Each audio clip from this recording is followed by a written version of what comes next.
এরকম কোনা আকৃতি হবে, মসৃণ হবে না। সিঙ্গেলস পাথরের ক্ষেত্রে সিঙ্গেলস পাথর কিন্তু চারিদিকে মসৃণ হবে। বাড়ি দিবেন তখন কিন্তু একটা ধাতব আপনার আওয়াজ আসবে। আপনি যখন পাথরগুলোকে নিয়ে হাতের সাথে এইভাবে নাড়াচাড়া করবেন, এই পাথর কিন্তু ধোলা ছড়াবে না। আসসালামু আলাইকুম সম্মানিত দর্শক, আশা করি আপনারা সকলে অনেক ভালো আছেন। আজকে আলোচনা করব পাথর নিয়ে। আপনাদের মধ্যে যাদের ভবন নির্মাণ করবেন বা করতেছেন তাদের জন্য ভিডিওটি আজকে অত্যন্ত গুরুত্বপূর্ণ হতে চলেছে। কারণ পাথর একটা এমন উপাদান ভবন নির্মাণের ক্ষেত্রে যেটি সবচেয়ে মজবুত হিসেবে গণ্য করা হয়, এবং পাথরকে কিন্তু নির্মাণ কাজের ক্ষেত্রে রাজা বলা হয়। আচ্ছা, এখন বলি পাথর আমাদের দেশে কত প্রকার পাথর পাওয়া যায় বাজারে অ্যাভেলেবেল। আসলে মূলত তিন ধরনের পাথর পাওয়া যায় বাংলাদেশের বাজারে এখন। এক নাম্বার হচ্ছে সিঙ্গেলস পাথর। এখন আপনারা স্ক্রিনে যেটা দেখতে পাচ্ছেন এটাকে বলা হয় সিঙ্গেলস পাথর, অর্থাৎ এর সাইজ হবে 3 ফুট ডাউন গ্রেড, অর্থাৎ 1 ইঞ্চির 4 ভাগের 3 ভাগ, এবং একটা আস্ত পাথর, আস্ত পরিপূর্ণ পাথর।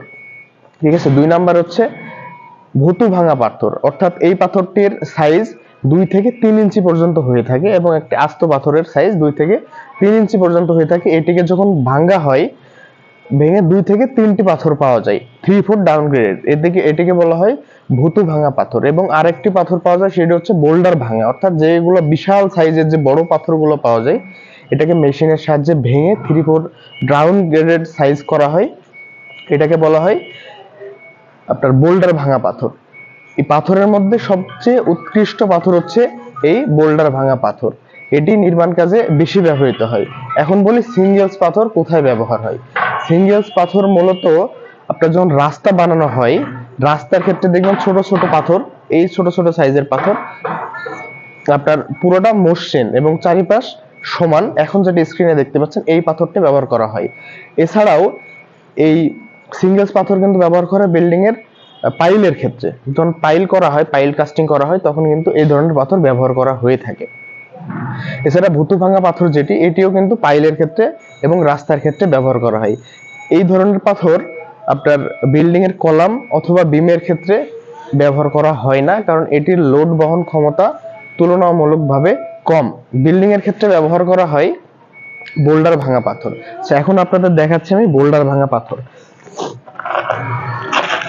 যে এখানে কিছু পাথর আমি নিয়েছি, যখন আমার হাতে যেটা দেখতে পাচ্ছেন, এইটা হচ্ছে একটা বিশাল বড় পাথরের কে প্রেসার মেশিনের মধ্যে ফেলে ভাঙার ফলে এই সাইজটি এসেছে। এটাকে বলা হয় বোল্ডার ভাঙা পাথর। এই পাথরই মূলত বিল্ডিং এর নির্মাণ কাজে বেশি ব্যবহার করা হয়, এবং সবচেয়ে ভালো মানের পাথর হচ্ছে এটা। এখন আপনাদের বলি, আপনারা পাথর কিনতে যেয়ে খোলায় কিভাবে ভালো পাথর চিনে নেবেন। ভালো পাথর চেনার কয়েকটি উপায় আছে। তার মধ্যে প্রথম হচ্ছে পাথরটি অবশ্যই 3-4 ডাউন গ্রেডেড হবে, অর্থাৎ আপনি যখন মাপবেন এটা 1 ইঞ্চির থেকে 1 ভাগ কম হবে, 4 ভাগের 1 ভাগ কম হবে, সাইজটা ঠিক থাকবে। এবং আপনার এই বোল্ডার ভাঙা পাথরের ক্ষেত্রে এই যে এখন যেমন দেখতে পাচ্ছেন আমার হাতে, এই পাথরগুলো এরকম কোনা আকৃতি হবে, কারণ যখন একটা পাথরকে ভাঙা হয় তখন কিন্তু এই যে এরকম একটা সাইজ আসে। এটি কিন্তু মসৃণ হবে না। সিঙ্গেলস পাথরের ক্ষেত্রে সিঙ্গেলস পাথর কিন্তু চারিদিকে মসৃণ হবে, সমান। এই যে এটা কিন্তু মসৃণ না, এই যে দেখছেন এই যে কোনা কোনা বের হয়ে আছে। ঠিক আছে, প্রত্যেকটা পাথরের ক্ষেত্রে এই যে কোনা বের হয়ে আছে, এরকম কোনা। সিঙ্গেলস পাথরের ক্ষেত্রে কোনা থাকবে না। আপনি যখন বোল্ডার ভাঙা পাথর নেবেন, এরকম কোনা আকৃতি হবে, এবং সাইজ অবশ্যই হবে 3-4 ডাউন গ্রেডেড। আচ্ছা, এবং আরেকটি উপায় হচ্ছে, আপনি যখন এই পাথরগুলোকে বাড়ি দিবেন তখন কিন্তু একটা ধাতব আপনার আওয়াজ আসবে, ধাতব। এই যে এখন আপনারা শুনতে পাচ্ছেন মেটালিক, অর্থাৎ লোহায় লোহায় বাড়ি দিলে যে ধরনের শব্দ হয় এরকম কিন্তু শব্দ আসবে। এবং আরেকটি সহজ উপায় হচ্ছে, আপনি যখন পাথরগুলোকে নিয়ে হাতের সাথে এইভাবে নাড়াচাড়া করবেন, এই পাথর কিন্তু ধুলা ছড়াবে না, অর্থাৎ ভালো মানের পাথর আপনি ঘষাঘষি করলেও এখানে ধুলো ময়লা আসবে না। এটি কিন্তু আপনার পরিষ্কার, আপনারা দেখতে পাচ্ছেন আমার হাত কিন্তু পরিষ্কার আছে, এই পাথর থেকে কোন ধরনের ময়লা আসছে না। এবং আরেকটি বিষয় হচ্ছে, ভালো পাথর সহজেই ভাঙে না। আপনি প্রচুর পরিমাণ চাপ প্রয়োগ করার ফলেও কিন্তু একটা ভালো মানের পাথর ভাঙবে না। এবং আপনি যদি হাতুড়ি দিয়ে বাড়ি দেওয়ার চেষ্টা করেন সেক্ষেত্রেও পাথরটি ভাঙবে না। এবং যদি এইভাবে বাড়ি দেন এটা কিন্তু দাগ পড়বে না। ভালো মানের পাথরের বৈশিষ্ট্য হচ্ছে আপনি খুব সহজেই পাথরে কিন্তু দাগ কাটতে পারবেন না। আপনারা এই জিনিসগুলা খোলার মধ্যে সহজে পরীক্ষা করতে পারবেন। এছাড়া ল্যাবরেটরি টেস্ট আছে, এগুলো তো খোলাই করা সম্ভব না। খোলার মধ্যে এই ধরনের টেস্ট করা হয়। এছাড়াও ভালো মানের পাথর কিন্তু পানি শোষণ ক্ষমতা নেই বললেই চলে। আপনি যখন পানির মধ্যে দিবেন পানিটি নোংরা হবে না, এবং যে পরিমাণ পানি দিবেন ওই পরিমাণ পানি থাকবে, অর্থাৎ পাথরে পানি শোষণ করতে পারে না। এখন সিঙ্গেলস পাথরের ক্ষেত্রে, এবং আরেকটা জিনিস আপনার ক্ষেত্রে মনে রাখবেন, পাথরের ক্ষেত্রে যেন এর মধ্যে মরা পাথর না থাকে। আচ্ছা, মরা পাথর কোনটা? তুলনামূলকভাবে যে পাথরটির ওজন কম সেটিকে মরা পাথর হিসাবে বিবেচনা করা হয়। এই ধরনের পাথরের লোড বহন ক্ষমতা আপনি যখন চাপ প্রয়োগ করবেন খুব সহজে কিন্তু এটি ভেঙে যাওয়ার সম্ভাবনা থাকে। আচ্ছা, ভালো মানের এক সেফটি অর্থাৎ 1 ঘনফুট পাথরের ওজন 70 থেকে 75 কেজি পর্যন্ত হয়ে থাকে। সেক্ষেত্রে যদি মরা পাথর থাকে আপনার ওখানে, এই ওজনটা কিন্তু হবে না, তো কম হবে, তো 40 কেজি হইতে পারে, 50 কেজি হইতে পারে। আপনারা যখন ওজনের তারতম্যটা দেখবেন তখন কিন্তু বুঝতে পারবেন এর মধ্যে মরা পাথর আছে, এবং মরা পাথর বিল্ডিং কনস্ট্রাকশনের ক্ষেত্রে সম্পূর্ণ অনুপযোগী। এই ধরনের পাথর দিয়ে বিল্ডিং নির্মাণ কাজ করা যায় না, এবং করলে বিল্ডিং এর আপনার স্থায়িত্ব কম হয়। আচ্ছা, ভুতু ভাঙা পাথর আপনারা কিভাবে চিনবেন?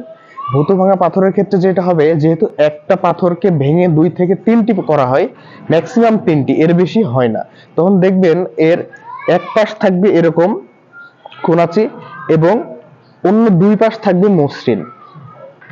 এটা হচ্ছে এর বৈশিষ্ট্য। এবং মরা পাথরের ক্ষেত্রে দেখবেন ম্যাক্সিমাম সময় ওই কালচে টাইপের এবং অনেক পাতলা হয়। তো আপনারা পাথর কেনার সময় এই বিষয়টা লক্ষ্য করবেন, এর মধ্যে যেন মরা পাথর না থাকে। এবং এই যে সিঙ্গেলস এবং ভুতু ভাঙা পাথর কোথায় ব্যবহার করা হয় এটা তো বললাম। এখন যদি আপনাদের ভুতু ভাঙা পাথর ব্যবহার করার প্রয়োজন হয় তাহলে সেটা আপনারা কিনতে পারবেন, সমস্যা নেই। এটি মূলত পাইলের ক্ষেত্রে ব্যবহার করা হয়। এবং বোল্ডার ভাঙার ক্ষেত্রে যে যে বিষয়গুলো বললাম, যেমন এটি 3 ফুট ডাউনগ্রেড হবে এবং এর কোনাগুলা থাকবে এরকম কোনাচে 4 কোনা বিশিষ্ট, এবং কোনো পাশই মসৃণ হবে না, এবং পাথরে বাড়ি দিলে এটা ধাতব আওয়াজ আসবে। এবং এই পাথর আপনি যদি হাতে ঘষাঘষি করেন এইভাবে, এটা কিন্তু ধোলা ছড়াবে না।